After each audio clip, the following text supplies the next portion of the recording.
the great Marco Minnemann. There he is. Hey, good morning. Hey, good How morning. Yeah.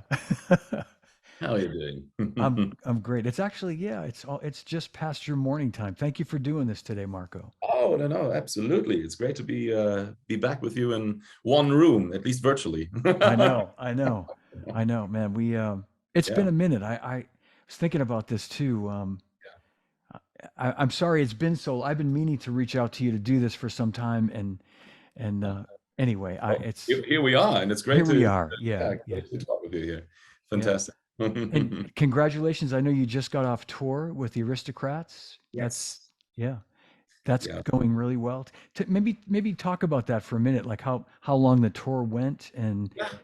Well, it was very interesting because we haven't been touring for 2.5 years because of all the pandemic things that were going on, right? yeah, Which was yeah, terrible, obviously.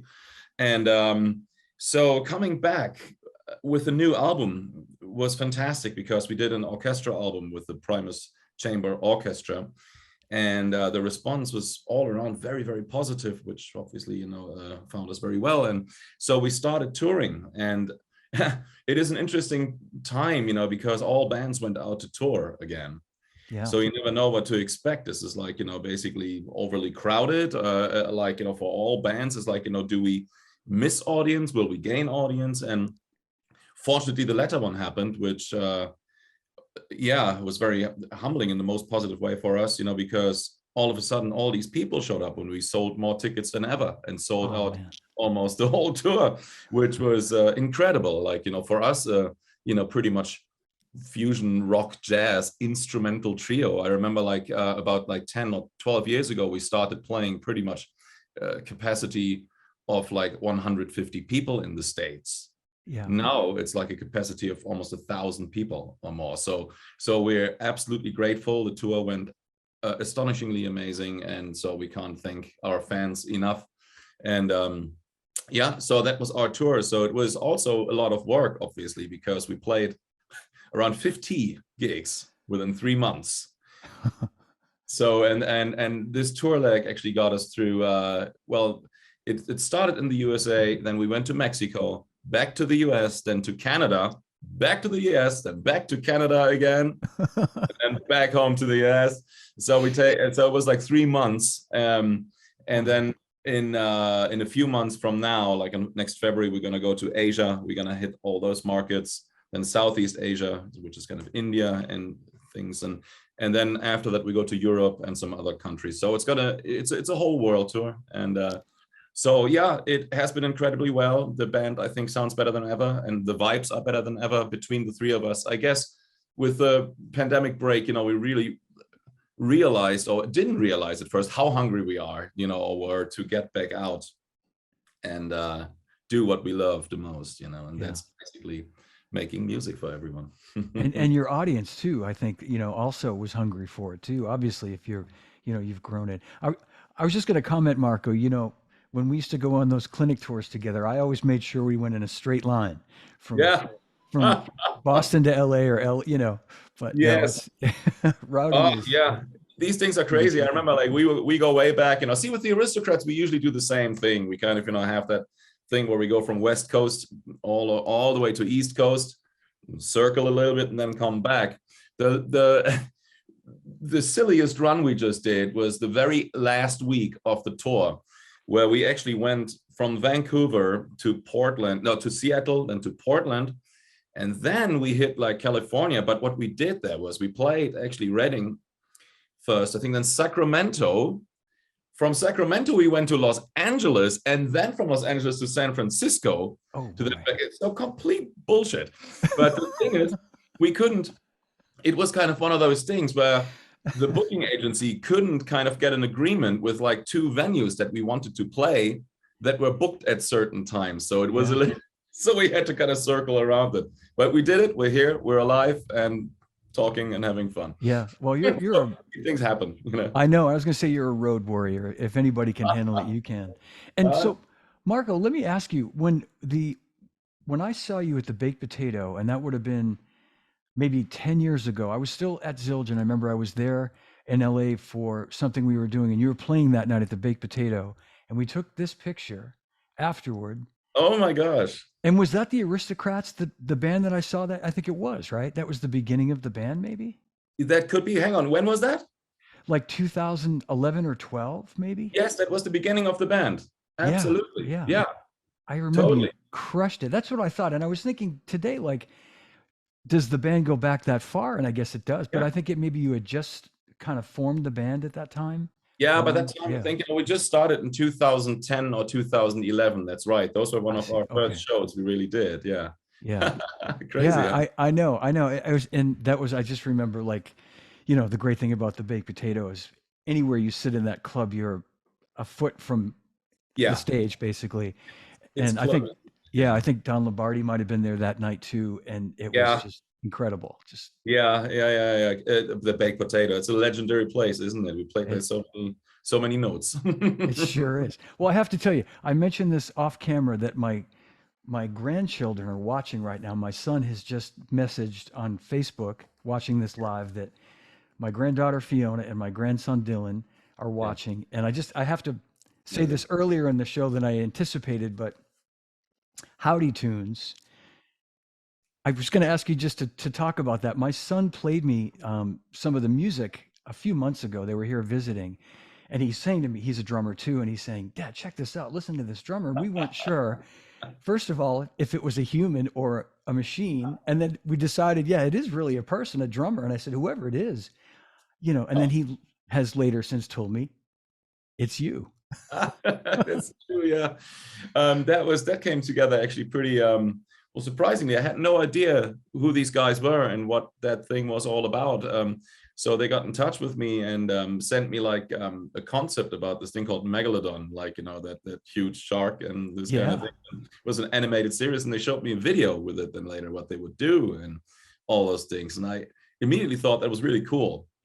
And then they sent the music, and I really liked it. And it has like this is very metal, but yeah. with a Oh lot of man, facility in it. And oh my god, I loved it. So I kind of started working with them for man for a lot of songs. And they meanwhile one by one are getting released online, and it gets like a lot of attention, which is really really cool. So that was a complete surprise, to me. And I had no idea what that is, who they were. And all of a sudden now there's like so much love coming, back. That's, and that's very unusual too, which I like. Yeah. it's incredible music. Anybody that hasn't heard it, I encourage you to check it out. And my son is just saying that his wife, my daughter-in-law Keely, found it. Found out it was you actually. She texted me and said, they call me Pops. They said, Pops, you got to talk to your friend Marco about Howdy Tunes. And Yeah. but the Oh, music is incredible. So I wanted to ask you, when you recorded that, did you do it in live with the band, or did you do it remotely? Like, did you just that was play pretty your much during the pandemic here as well. I have my music studio here, and always yeah. my drums are mic'd up, and I can record whenever needed. And so I did that here. They sent me the tracks, and I played to it, and then they kind of build on top of that, and so one by one it came together. So yeah, that's how that usually kind of works. And it's the same when I did, for example, voiceovers for a show called Metalocalypse, which is also like an animated show. Yeah. That was the thing where I didn't even see how the animation would go, but I already kind of spoke, the dialogues, together with Mike Patton, singer. So that was actually very cool. And well, that was just a voiceover then, but this one, obviously, with the music was almost similar because I didn't know really how it would look.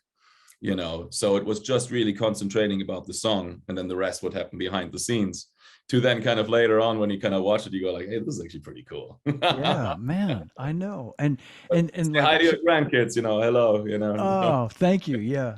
I hope you can meet him someday. They're Yeah, both musicians. My son's a great drummer, and he plays guitar and bass, and both my grandkids play drums, and my granddaughter fantastic. plays piano and guitar. Yeah, yeah.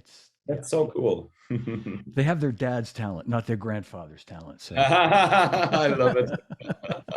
but well, thank you for sharing that story, because they and the funny thing is too, like they're so they listen to anything. That's the great thing about young kids, is they want to. I'm probably less open to listening to a lot of different music now that I'm an old man, but Come on. but uh, but I just love that they're like, check this out, you know. Yeah, It's yeah, great. yeah. That's so cool. Really, I'm very happy about that. Yeah, thanks for bringing that up. That's very, Absolutely. yeah. And I'm always curious about that because I had a feeling you did it remotely, and I wondered if how much of what you know the structure of the song you had to work with when you played it, like when you recorded it. Like, did you have a pretty good frame of what it was going to be, or just a basic idea, and Um, then the songs came pretty arranged. Yes, they no, did? no, that Okay. was already kind of pretty much done. One of the guys who's also the animator makes the music actually as well, and he kind of sends guitar tracks over. Yeah. And Yeah. also like, the voices, which is like so funny because when you don't see the animation with it and you hear like, uh, the vocals for it, you think like, hang on, is this actually serious or kind of funny? And it's like, oh, it's an animated kind of thing, because it sounded first like cheesy metal, when you don't see the videos with it, and he has like the shark voice, to it. And so then you go, what? I was like, oh, there we go. So and yeah, it's really cool stuff. Yeah, it's really cool. You've always done really cool stuff. Always done like interesting, different, little bit of a left turn from the regular kind of stuff, and all the time I've known you, like, yeah, Yeah, you've always had a different. I remember us. I'd be with you on a clinic tour, and you'd play to this music that sometimes it'd be music that you composed, or yeah, just some other really like yeah, techno, really cool stuff that yeah. Oh, was, thank you. yeah. I don't know. I think I was always drawn in my life to things that sounded unique, Hmm. that sounded like, something that I haven't heard before. And I was always drawn to these things. And always when I write music, I kind of have pretty much the same concept. I always go for something that is in my head rather than using a template, for something. And yeah, that's, I guess it's what brings me joy. And I think it's the same how I developed my musical skills, like always playing something that I heard inside of my head and wanted to realize rather than listen to somebody else, which obviously is fantastic. I love listening to other bands when they're great and musicians, but yeah, my concept itself is like coming up with something rather than copying, so Yeah. I Yep. love that, because it makes you, there's a great feel about it if you create something that wasn't there, that was just inside of your head. It's a bigger feeling than money or something, and nobody can buy you this, that's, you have to come up yourself with that. And so to me, that is like the fuel that drives the musical engine. So yeah, That's great. yeah. Absolutely. No, I totally get that. And I want to read just a couple of quick comments. Darren Dentremont says, Marco, great work on Chris Buck's last album. Oh, okay, yeah, And thank you. Dan Garza lives right down the street from the baked potato. What do you know? Okay. No way. Just See, there you go. reading some of these comments.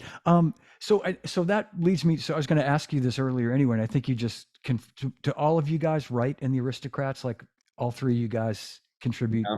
to music. Yeah. The Aristocrats is pretty much a band that is, everybody has like an equal share and say in the band, and our concept, and it's kind of weird, it's just established that way, is that every album has 9 songs and each of us write 3 songs for the That's for the great. band, and Yeah. these songs we also each of us individually produce them.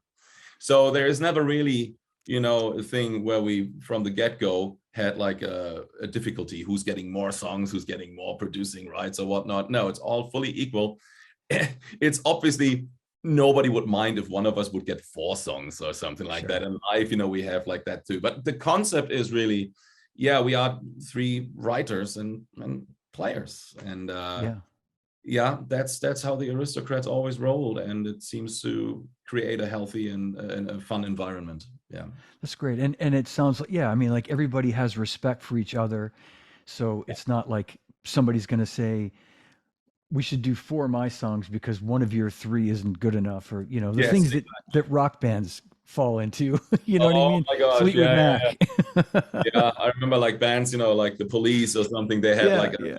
falling outs about shit like this, right? Oh yeah. Yeah. So yeah, And I said Fleetwood Mac too. I know that's like a oh, negotiation of like how many yeah, of Stevie's and Lindsay's and yeah, yeah, yeah. It's like, Chris oh Martin my songs. gosh, Yeah. right? At the end of the day, everybody made money and should be happy. Yeah, yeah, exactly. And the end result is like putting out a great record, Exactly, that that's true. represents what you guys are. Yeah, That's the that's whole really the spirit core of of it. it. Yeah. The quality of the music and the product that you put out in the universe is always the most important. Yeah. Yeah. Well, I hope you guys come out this way. I don't know if you did on the last run, but I Oh, hopefully with the you'll. Aristocrats? Yeah. Well, yeah, we went, all the way. Like I said, first of all, we started in the USA, then Canada, back to the US, then Canada again, back to the US, then back to Canada, and then all the way down. Like I said earlier, it was so funny that last run, I will never forget this. I can't believe we just literally played when we entered actually from Portland to. It was first of all, it was Sacramento, then Redding, then Los Angeles, then back to San Francisco, which is ridiculous. But yes, we've been to your neck of the woods. You're close to Boston, right? Yes. Yes. Yeah, yeah, yeah. No, we did play that. It was a good show. Good. Okay. Yeah. So man, it's I'll make. very Yeah. yeah. No, I'll make the next one. please do, please do. I mean, we'll come back. Soon. We got a new studio album in the making. Great. Great. So that's gonna come out actually in mid next year. You know how that works. Now writing sessions, then you record it, and then you have like about half a year of production time. Yeah.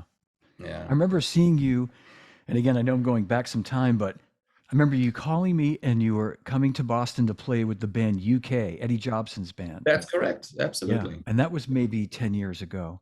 Um, Yeah, that's and, right. I played and with Eddie. that was an Oh, wow. amazing band. And that was amazing to see you play in that, Yeah, thank I you. think I think of Terry and Bill Bruford and just the guys that have sat in that chair and Yeah, did them proud.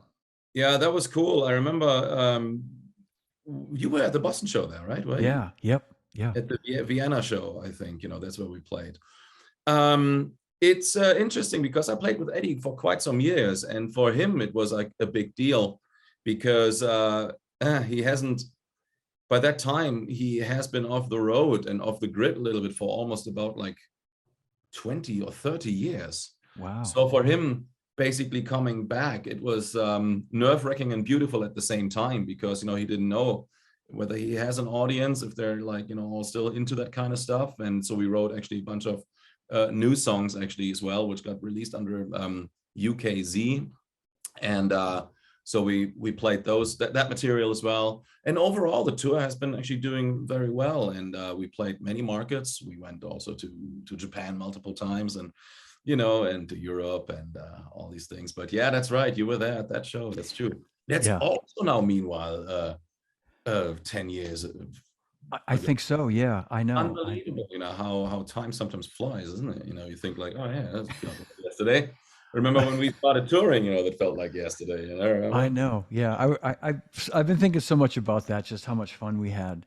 Oh, And to totally. think, yeah, I was almost Yeah, 20 years ago, 2004. Right at this time, Marco, we were on tour in September, that's like right. almost the whole month, like 2 or 3 weeks out of the month of September. That is absolutely correct. I remember that, and so by that time I was still living in Germany. That was just right 2 years before I moved to the States.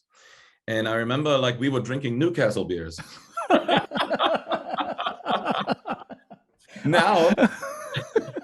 Now, meanwhile, I have to say, the United States have come a long way with beer production. Now you guys have all these fine microbreweries and beers Yes, better and better and better. finally. But still, when I see Newcastle's on draft, I always think of you and our time together. And then I'll have one, to honor our. Thank you. our I do too. I swear, whenever I see it on draft, I have to have it. Yeah, And me too. Then just yeah, I do commemorate. commemorate. And I think about you, and I just remember we started like trying to find places to have dinner after the shows that had Newcastle. Do you have Newcastle on draft? No, we'll go somewhere else. But That's funny. oh my gosh, I know that was. I know the irony of it. The beer is not even that great. It's not even that great. I know, especially like you say, compared to like some of the stuff that's out there now. Yeah. Yeah, it shows you what I was used to drinking in those days for beer. That's right. I love it. Like, So we made a thing out of it and enjoyed it. Absolutely. yeah, you have to have it on draft in the bottle. It's not exactly. It's Newcastle's not, on draft works. Yeah. Oh, well, there you go, man. Oh man, but those were fun. And I remember the year really well. And you might remember this when I tell you, but because you I think we're sort of scratching your head at how obsessed I was. But our baseball team, the Boston Red Sox, Oh, that's right. were Yes, like leading up to the World Series, and everywhere we'd go, I'd try to catch some of the games somewhere. And I that's remember right. we had couple of days off in San Francisco, and I spent like like a half of a day in the lounge of the hotel watching the game. True. And you're out like walking around. It's a beautiful. You come back and find me, and you're like, "You're Yeah, still here?" I'm like, "Yeah, I'm yeah, watching this baseball game." that's true. Yeah, That's yeah. true. I know. We I had know. Oh, many great memories. One of my favorite ones was when we played somewhere in Mexico, an outdoor festival. Remember that one? And it was yes, so hot. And it was like, the sun was shining and there were many people there, but we literally had to thousands. cut the clinic, I think, short or kind of, or keep it kind of short because of the danger of heat stroke. Remember that one? Yes. And so, and it was a good clinic. It was fun. Everybody appreciated it. But when we stopped, I remember that was one of the funniest moments. We walked outside and there were all these fans and I signed all kinds of things and people wanted me to sign their shirts and whatnot. And there was this one older gentleman walking by with a really expensive white hat. And he just happened to walk by. And I thought he was one of the guys, and I was ready with, with the Sharpie to sign his hat. I almost did. And then he looks over and he goes like, oh, and I was like, oh shit, I'm so sorry. I remember Oh, that vividly. Yeah. oh yeah, that might have been the clinic. I remember we ended up after one of them at a Yeah. restaurant like on the water, and it Yes. and we were eating this delicious fresh fish, and it was so hot. And I just remember we were drinking beer, of course, Yeah. Yeah. Modelo like it was water. We were just it was like we were sweating as we were That's eating. It right. was so hot. Yeah, Yeah, that's um, true. but No, we were. Yeah, we had those were fun. remember like there was this thing in Mexico City and we played that drum fest. Yes. And there was a really magic moment which I really liked and we had no idea. So we were actually on our way to the hotel checking in and we just shared a Greg Bissonette story. We were like, hey, blah blah blah, talking about Greg because I did a few things with him and you worked with him and stuff. And Yeah. then all of a sudden we walked into the lobby and there's Greg Bissonette. That's right. I forgot about that. Yes. Yeah. We were like, you? We're just talking about you. Right. He was there too. That's right. Yeah. He's like, We didn't know. hey. Yeah. It I was so know. I fun, man. know. Well, Yeah. I won't tell any like any secret road stories, but I Oh, just that's do okay. I do remember we were in Mexico City and we had to get up early the next day to go somewhere else. Yeah. And I said to you, Yeah. don't go out with our sales rep because he'll keep you out late. And you're like, Yes, no, I'm that's just right. gonna go out for like just a drink, just a beer. I'm just gonna go out for a little Oh, while. yeah. Yeah. It ended up in a lot of fun and a lot of beers were flowing. There were like there was good company. I just Not for you. You're like totally. But I was single and I was yeah. doing. I enjoyed myself there. I remember that very well. I remember the next morning when I met you in the hotel lobby, I said, "You Yeah, went out with our friend last night, didn't you?" And you're yeah, like, "Yeah, I did. Yeah, I did. Yeah." Oh, funny. No, funny stuff, man. yeah. Um, I'll pick that up, well, right? Hmm. that's all we'll say. But I was gonna ask you, Marco. I know you started playing when you were really young, Yeah, like 4 or 5 years old. yeah, possibly around. Well, I started first playing organ. Like a two manual organ with foot bass. I was by that time, yeah, around like Yeah. 5 6 ish, and then I picked up guitar and drums a little bit later, like with 8 or 9 years old. Yeah, but the music was always a core in our house, and still my parents are huge music enthusiasts. So without them, I probably wouldn't be playing music. Well, I don't know, maybe I would, maybe I would have found my way differently into the whole thing. But my Mm-hmm. parents were really the ones, playing me all those cool albums from Queen and by Queen and Led Zeppelin and Jethro Tull and then other bands as well. And I had at a very young age really developed a deep love for music, and that Yes. it Yeah. became my thing. Yeah. And that's what I was going to ask you. So, like those early influences for you as for drums were like Led Zeppelin, John Bonham, and Jethro Tull, yeah, Clive Well, Bunker, and Yeah, Clive Bunker and Barrymore Barlow. Barrymore Barlow. You Yeah. know, I mean, you know, they're all great, you know, but the first time I was introduced to Tull was with Barrymore Barlow. And then also my dear friend, and I know Barry, and he's a great guy, but also my dear friend, Don Perry, Yes, of who course. is, Yeah. who is literally almost like a father figure to me, you know, because he is one of the reasons why I live here right now. He literally is, he opened my bank account for me. Like we are No that close kidding. with my family and him, Ah. because we started to develop this deep friendship around the late 90s Mm-hmm. already. He heard an album of mine, and he loved it. And he was like, you know, putting so much nice words out to the public and talking about me, and that was so nice of them. And so me and the Tal guys in general, we became fairly close, you know. So it's interesting how that sometimes comes full circle. My father being like this huge Jethro Tull fan, and then me years later finally introducing him to the guys from Tull, and he felt it's for him obviously a big deal, and it that makes me even more happy. It multiplies the joy, you know, by Yes. you know. That what a great story. I didn't realize you and Doan were that close. I've known Oh yeah, Doan, yeah, like 35, almost 40 years close to that. Yeah, and he's what an amazing human, just salt of the earth. Great yeah, he guy. just came Great drummer. last week. He was at our Los Angeles show, and loved it. So that was very cool. He came out. Wow. That's great. He's such a nice guy. And um, yeah, and so I was going to ask you kind of how far into, listening to the influences that you had, like Barrymore Barlow, like where you started to really get into like your independence, like you Yeah. are, you've gone and you've taken that to such a level, I guess is what I'm trying to say. And like, when did you kind of start to focus on all that four-way independence? I The thing is, like, first of all, I didn't want to make it a challenge or something that is mind blowing, and for some people it is, you know. And I don't know if that should make me happy, but maybe if it's good for something that you can create musically, then yeah, it does make me happy. I never did it, you know, as a Rubik's cube kind of, you know, mind Yeah, fuck or yeah, something. Sorry, you know, but you know what I mean. yeah, yes, I didn't want that, you know.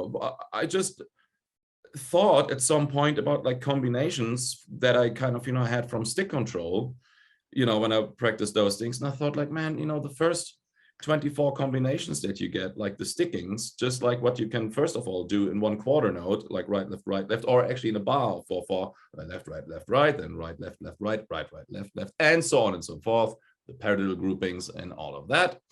And then you have like the right, left. And then you kind of, at some point, I started to think, well, how about I play these things against each other and see how that works?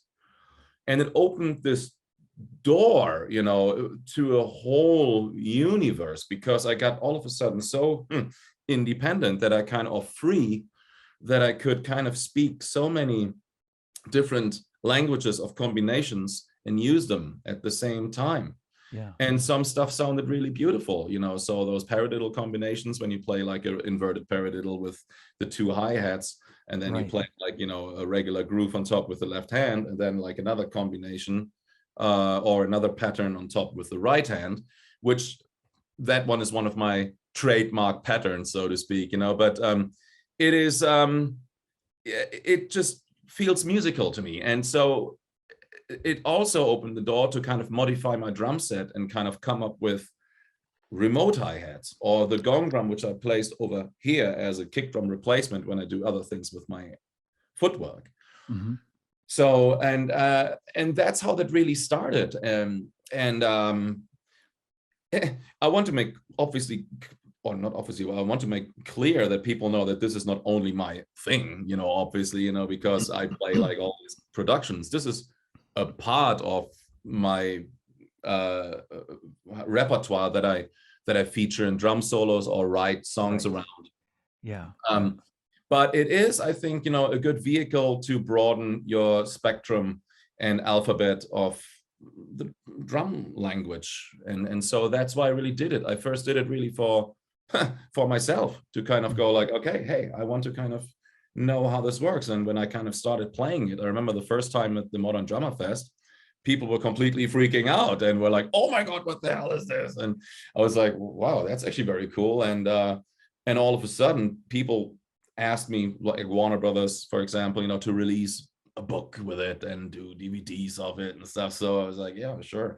And I guess the rest is history. It became a thing, and it hopefully really taught many players and or Yeah. inspired players, and that to me is a wonderful thing, that I can be looking back and kind of see like, look, I'm part of some sort of development in the music industry. And so that makes me very happy and very proud. And when I received like the Telly Award for it, which is almost like this Grammy looking, this Grammy statue kind of thing for my musical services also for the industry. Look, first of all, I thought like, that's cool, but, and it shouldn't really matter. No, I just want to develop. But when I kind of look back, at it, I am actually kind of proud of, and think like, look, that's actually kind of what I did.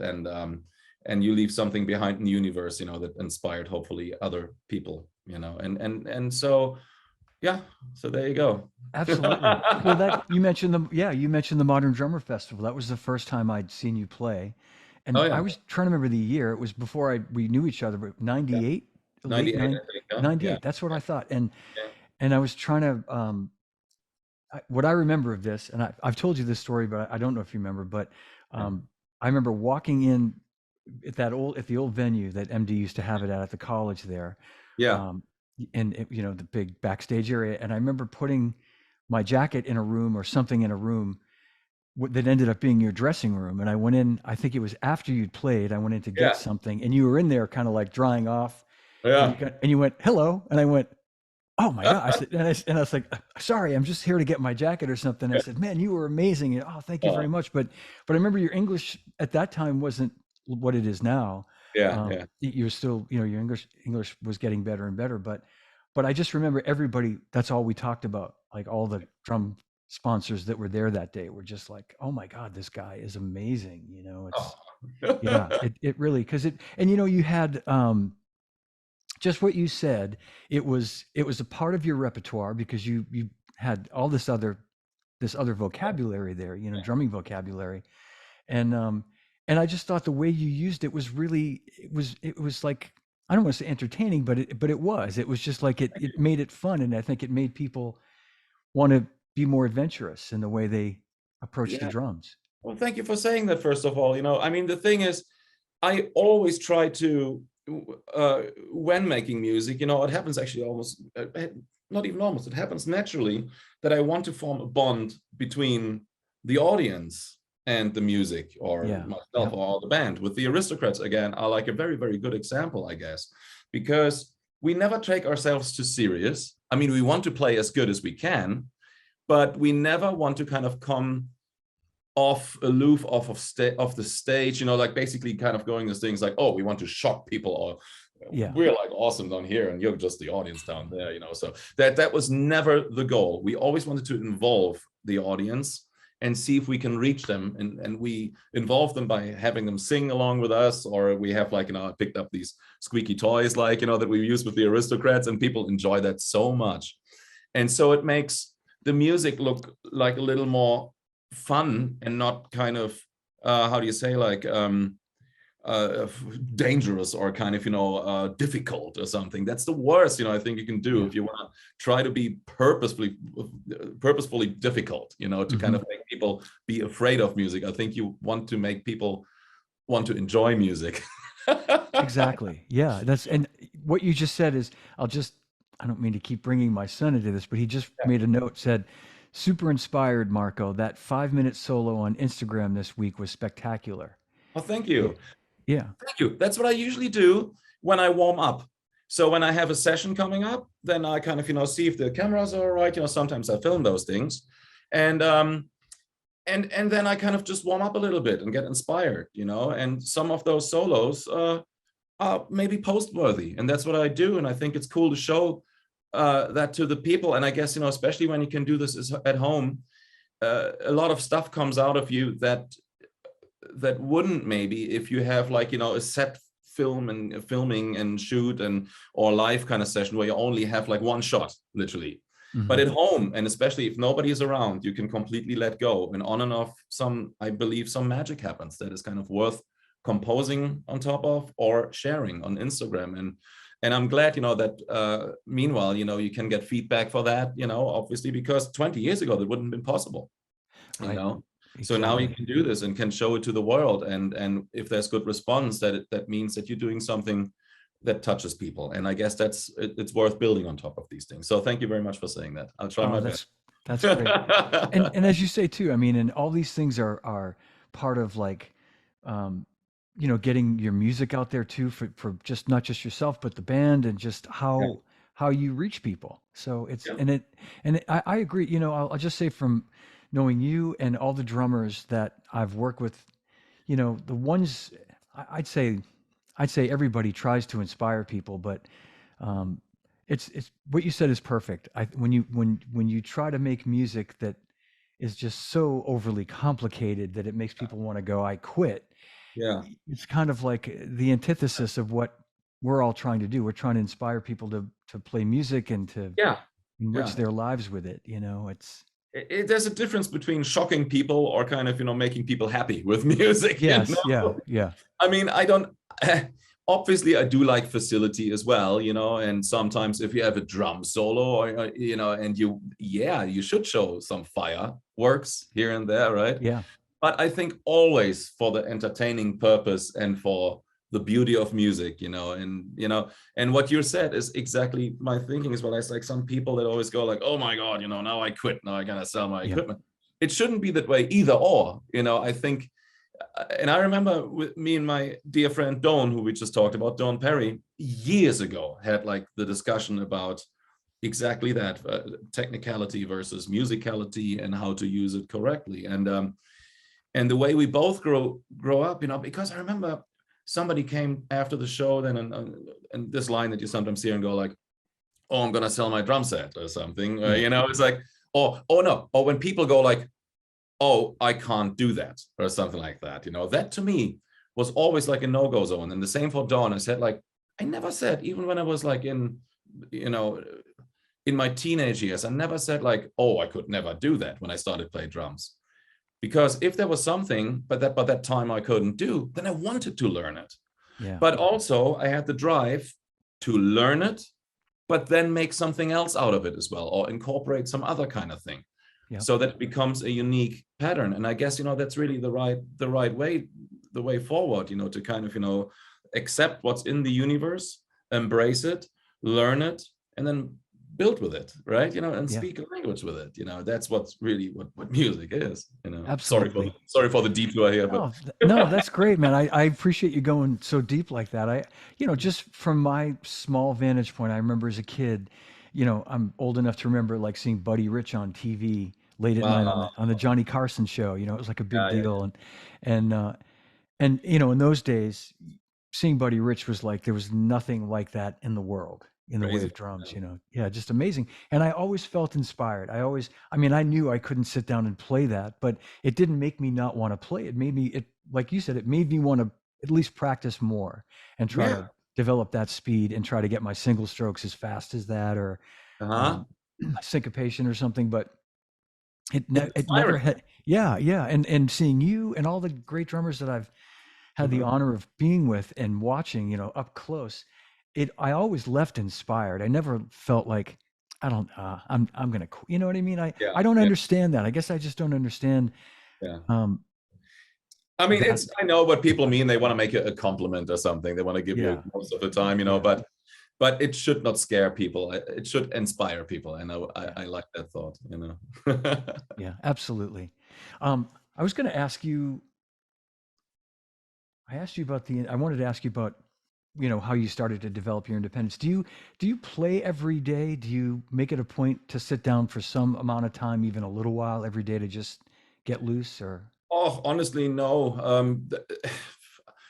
No, actually, I don't really play every day. And well, actually, look, yes and no. Let's put it that way. When I just come off the road yeah, now with 50 gigs in a row and pretty much playing your ass off every night, and yeah, then yeah, giving it all the best you can, then yeah, when I get back home, I do not want to see my drum set for at least for a week almost, right? That kind of thing.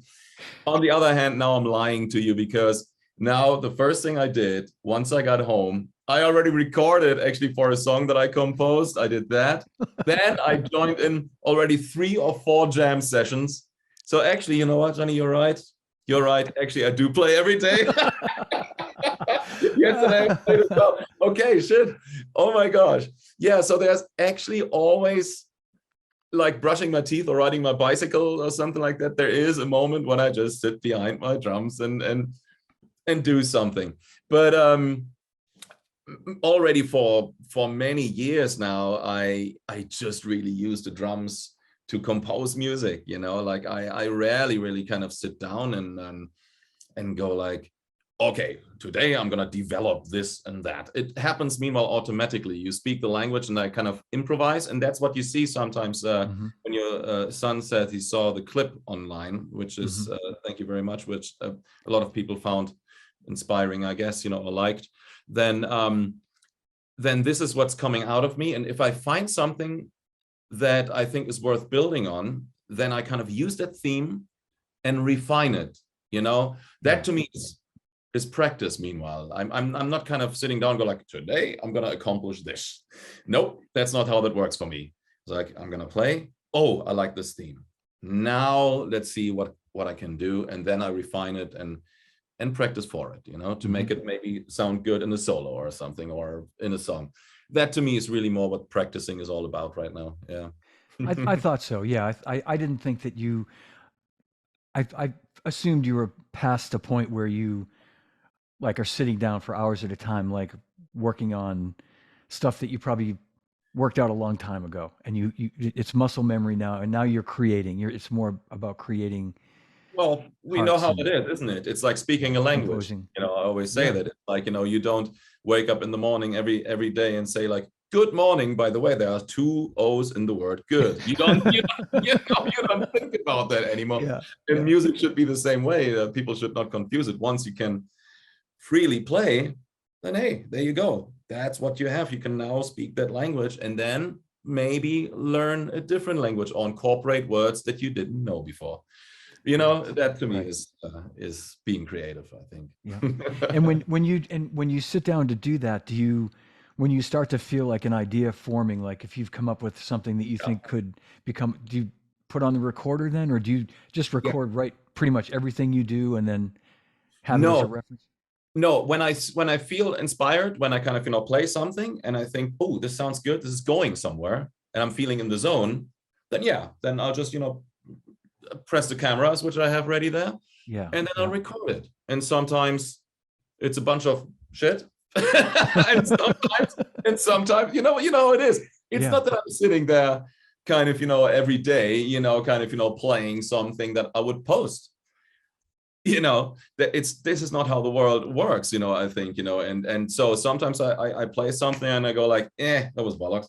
And sometimes I play something and it seemed to have a certain magic to it. And I look at it and I go like, hey, I post this. This is kind of cool. Maybe, you know, Yeah. Yeah. let's see how the response is. That was like, you know, what you see sometimes when I post some of these solos, and I won't do this every day, but maybe once a week or something, you know. And I don't want to give too much away all the time, you know, Yeah. because Yeah. otherwise, Exactly.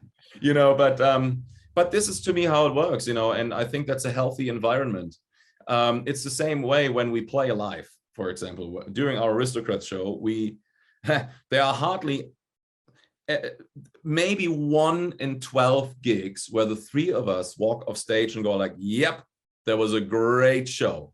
There's always someone who had like maybe not such a good time. Doesn't mean that they're disappointed, but I was like, you know, that was so usually it's like, you know, 2 of us have a good show, 1 of us not so much, or you know, or even 2 of us had a bad show and 1 was happy or something. You know, these things happen. So 1 out of 12 gigs, maybe all the 3 of us come off stage inspired and go like, that was a great gig. But I tell you what, I think that's a good thing. Imagine you, the world isn't perfect anyways, right? Nothing is Right. perfect. It shouldn't be. What is perfect anyhow? So the thing is, if you would release the perfect album, or that you consider the perfect album, well, where do you go from there? Then it's time for you to stop.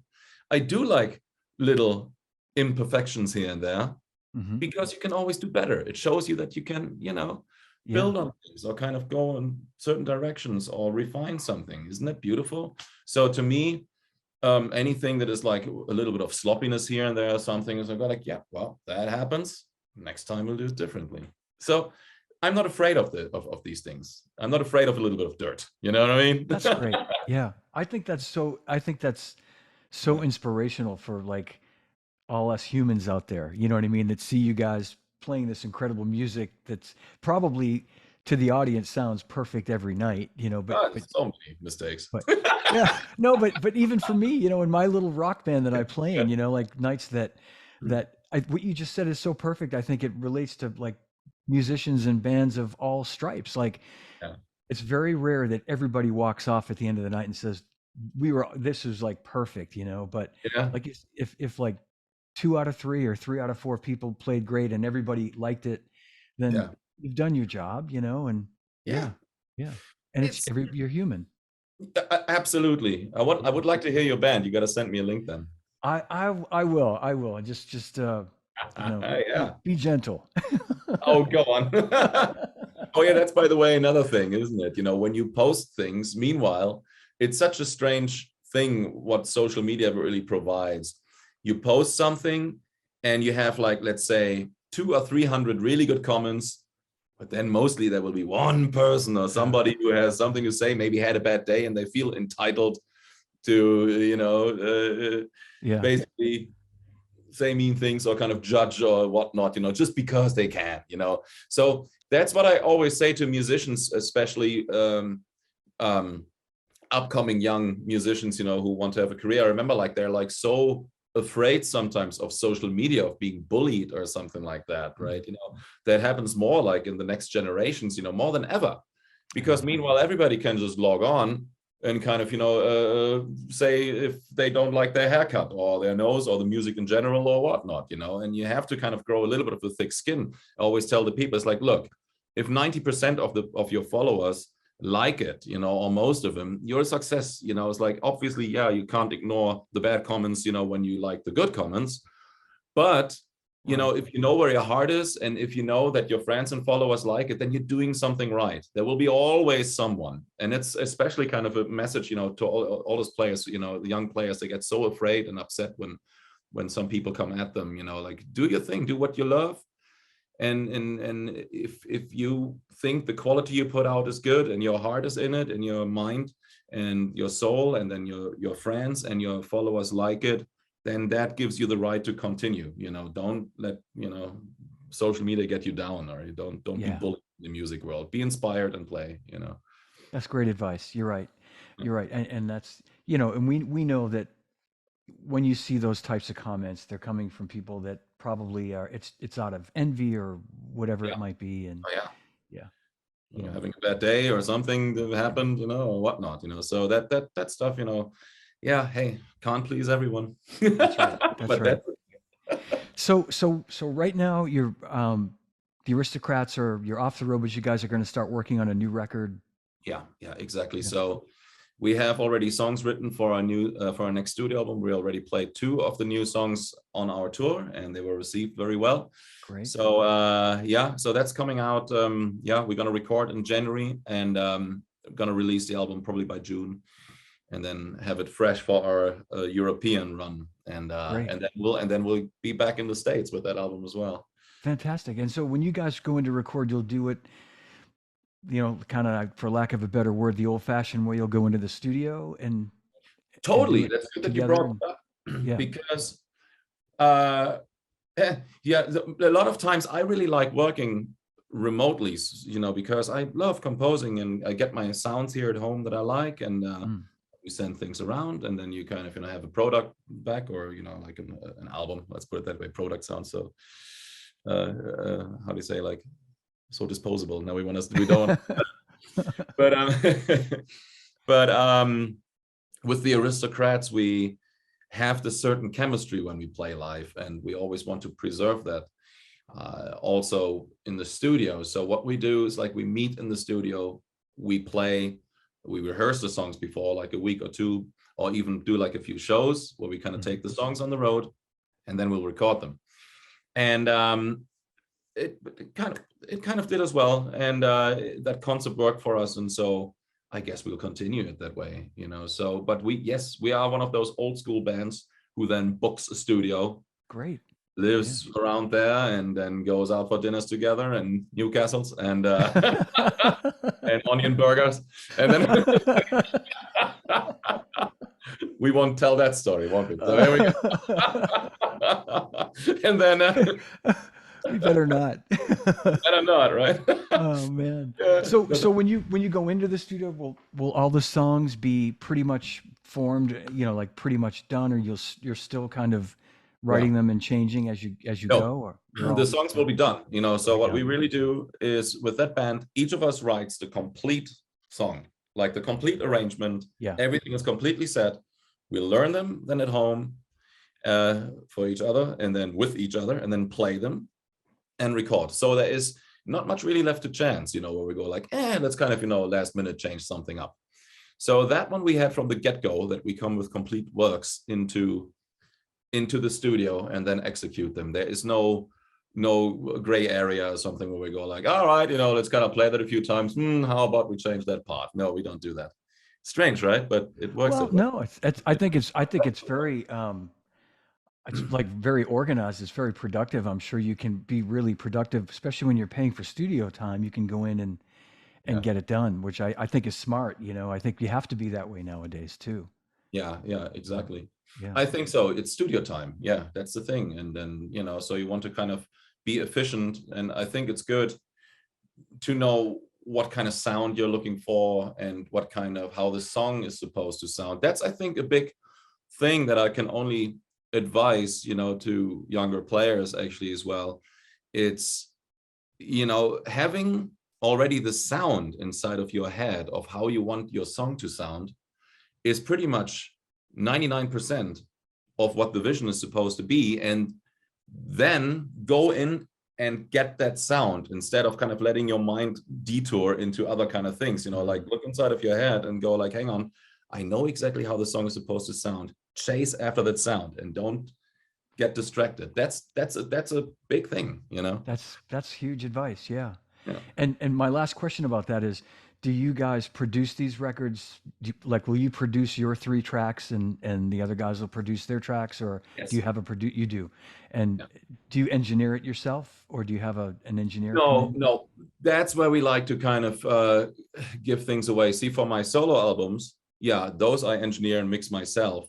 But for the trio, when we do that, that's the one thing where I think it's healthy to give control away a little bit, to go like, look, okay, yes, we produce each other's songs as well. And then we say exactly what we want and record them, but we do have a sound and recording engineer with us so that we kind of don't get distracted while working with the 3 people. Yeah. Doing the mix down, that's a different thing. But we deliver already, like I said, the sounds that we hear inside of our head pretty much on tape or computer or anywhere, the way we already hear it. So that's maybe another advice that might be useful for some.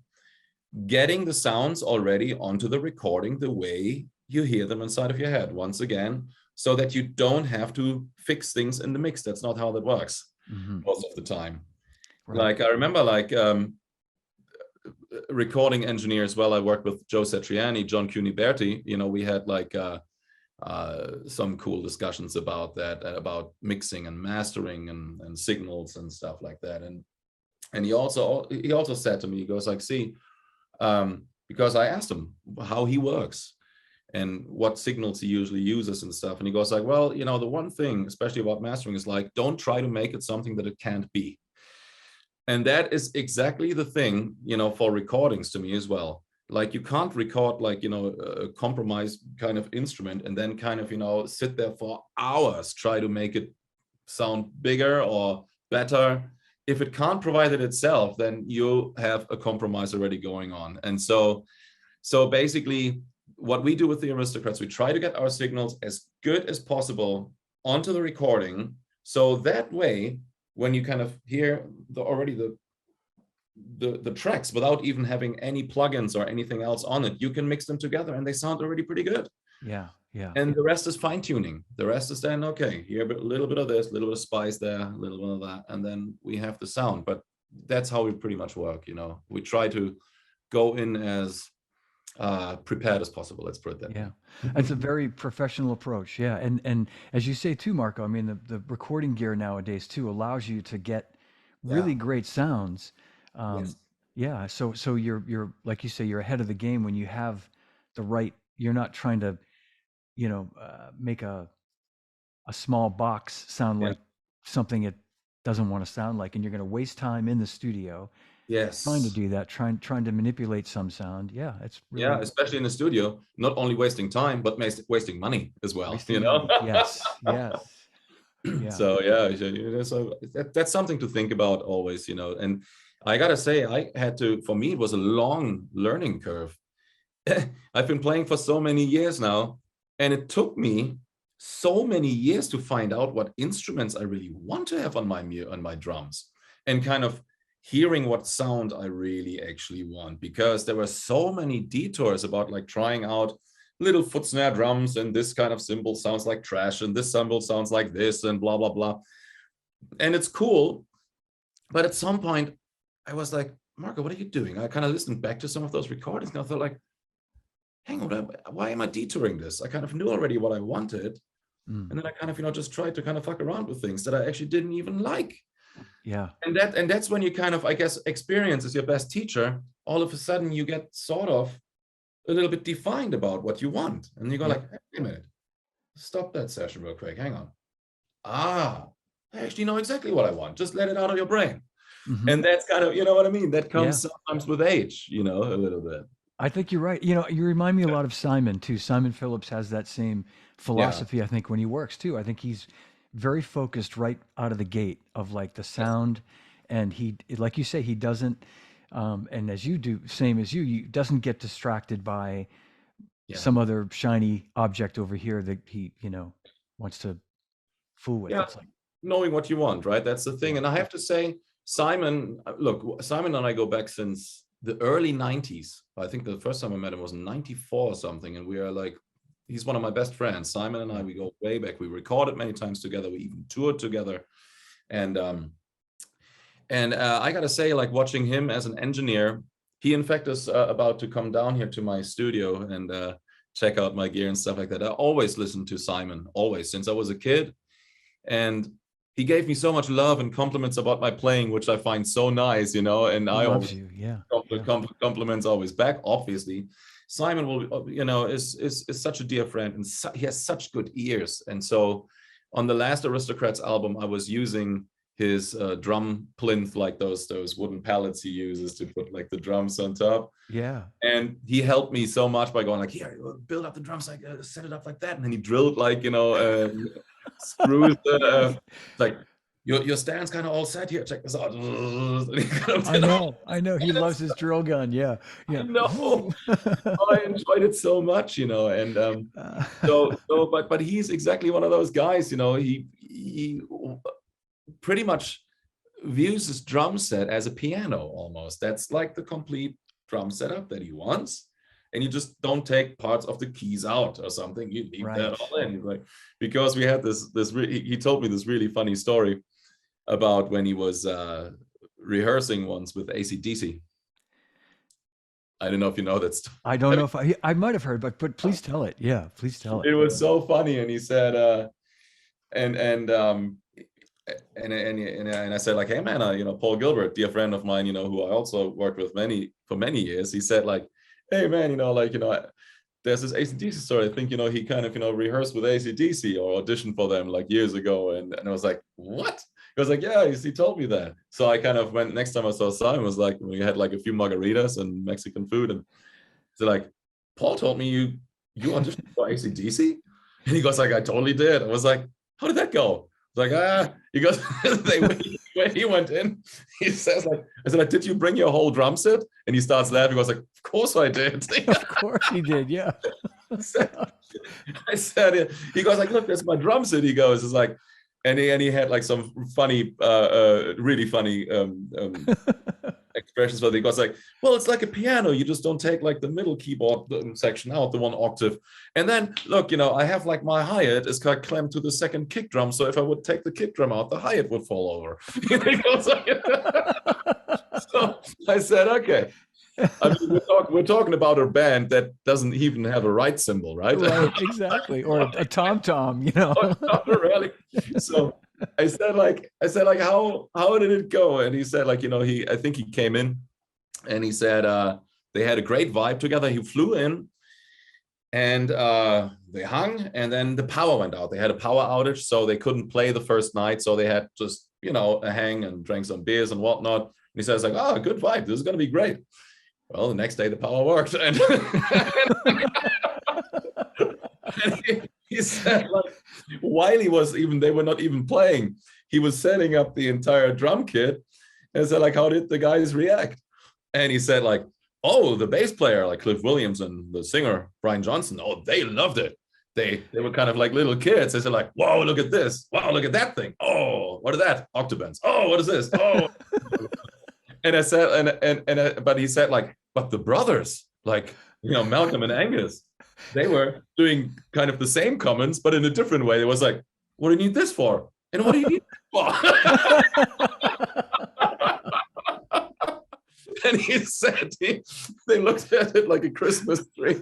And he said, it didn't really work the way they played. I mean, they all loved each other and stuff, but he said like he was at some point playing for fun with one hand. Yeah, he said, like, it was still too much.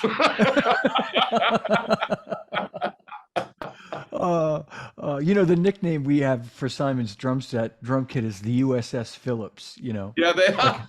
like a big ocean liner or That's yeah, I know, man. Yeah. It's, And I say this with all love, and he can laugh about it too, and everybody can, because obviously we all know that he sounded great, including the AC/DC guys. But from the concept, obviously, with the USS Phillips. yes, right? yes. No, I know. He's Such a talk funny about story. like a guy with, dedication. It's just, yeah, absolutely. Yeah, I love Simon. That's yeah, I shall meet him actually in a few weeks. Again, he's coming down here, and then Oh, so that's great. fun. Have a Yeah. great time. I was going to mention just before we go, and I thank you again for doing this. I made a note because talking about your friends and your heroes, and one of my favorite memories was seeing you play at the Montreal Drum Fest with the BMW tour, the Bozio Minnemann Wackerman tour. That's Terry correct. Bozzio, yeah. And just if you could talk about that for a second, what that was like with two of my biggest heroes Yeah. and friends, Oh, and obviously mine too. yeah, Because when I was a kid, those guys were playing, with all those kind of with all those bands I always, admired. Look, I was like when yeah. Terry and Chad played, I didn't even pick up the drums yet. That's how long that goes back. And all of a sudden, being with those guys on the same stage is obviously phenomenal. It's fantastic. So, and we're all like 10 years apart from each other. So Terry is like 10 years older than Chad. Chad is 10 years older than me. And connecting actually on that level and playing was amazing. We did 2 tours, in fact, and it's wonderful. Yeah, it was just wonderful. I never forget this one moment, especially where two core moments I really enjoyed was when Terry said, well, Chad and I would set each other up that we would see each other and could kind of do this in a triangle, and Terry was over there. And Terry said this thing, I never forget. He says, yeah, you guys, you have such solid time because you grew up with like playing to click tracks and all this kind of stuff. He goes like, my time sometimes moves a little bit, because I grew up listening to Miles Davis in the 60s and stuff. I was like, wow, that's interesting. So it was literally, he even asked sometimes, Chad and I to carry the pulse or to kind of be the timekeepers for the 3 of us, which was a very interesting thing, And obviously all of this is valid because I understand if people don't grow up with click tracks, it doesn't mean they have bad timing. Not at all. Terry has great timing, He does, yeah. Yeah, but he does move. And sometimes when he feels like, okay, this part should speed up, then it speeds up, and this part sits back a little bit, then this is how it rolls. But that's also his pulse and the way it feels. So, but there was like this one moment where there was the other moment, which I really enjoyed, where we were just kind of, it was Terry and I doing like a duel kind of thing. Like we were just kind of, having a little drum conversation there, right? So I would play some solo. He would do some solo back and forth a few times. Yeah. And then actually I was just totally in the zone, and I closed my eyes, and I thought like, yeah, this is pretty cool. And all of a sudden I heard like, these chinas that he has, like the stacked chinas where it goes like and I just started laughing and I opened my eyes again because I thought like, there he is. I said like, that is only Terry can sound like this. Yes. So I look over to him, I started smiling, and Terry started smiling back and started laughing and goes like, but it was so weird because later on it was like almost like, hey, and then all of a sudden he said after the show, he goes like, man, that was so cool. When you started smiling at me, and I started smiling back. I usually never do this because I take myself always so serious. I make serious faces. And all of a sudden, when you smiled at me, I couldn't help but laughing.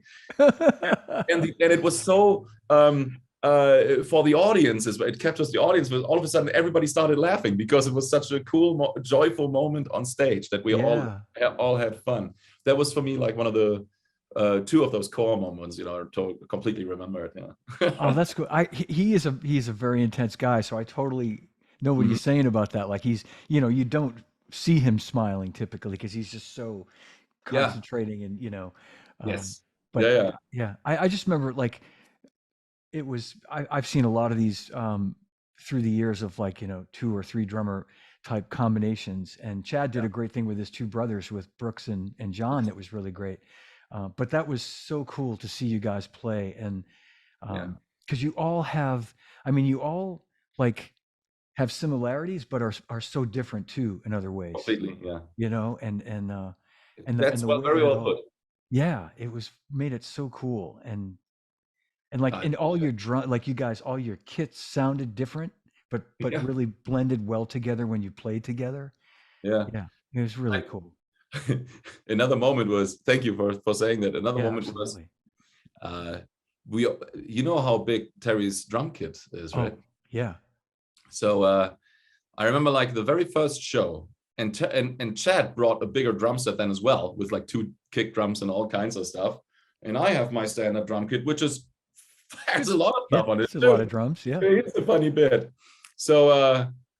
So we were actually kind of setting up gear, and I remember like we all had techs, and I was like, the very first show, I thought like, I'm gonna give those guys a hand and kind of see what's going on. So I walked out, and all the gear was sitting on stage, like just unpacked.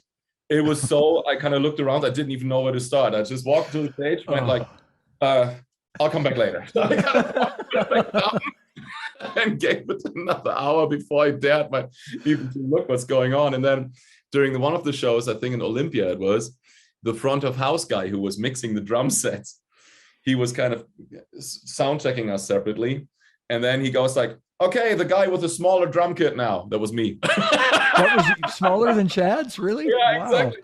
The guy with the smaller drum kit. Smaller drum kit, like me, with like 5 toms, gong drum, kick drum, 2 snare drums, and shitloads of cymbals. I think I had even 3 hi-hats and who set up.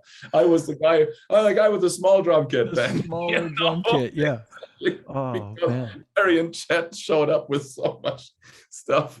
But that was so fucking funny.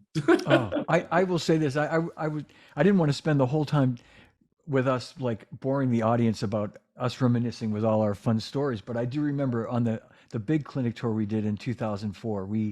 I won't mention the dealer, but I will say it was in New Orleans, and we showed up, and it was the only place I remember we got there, and the drums and the hardware were all in the boxes still.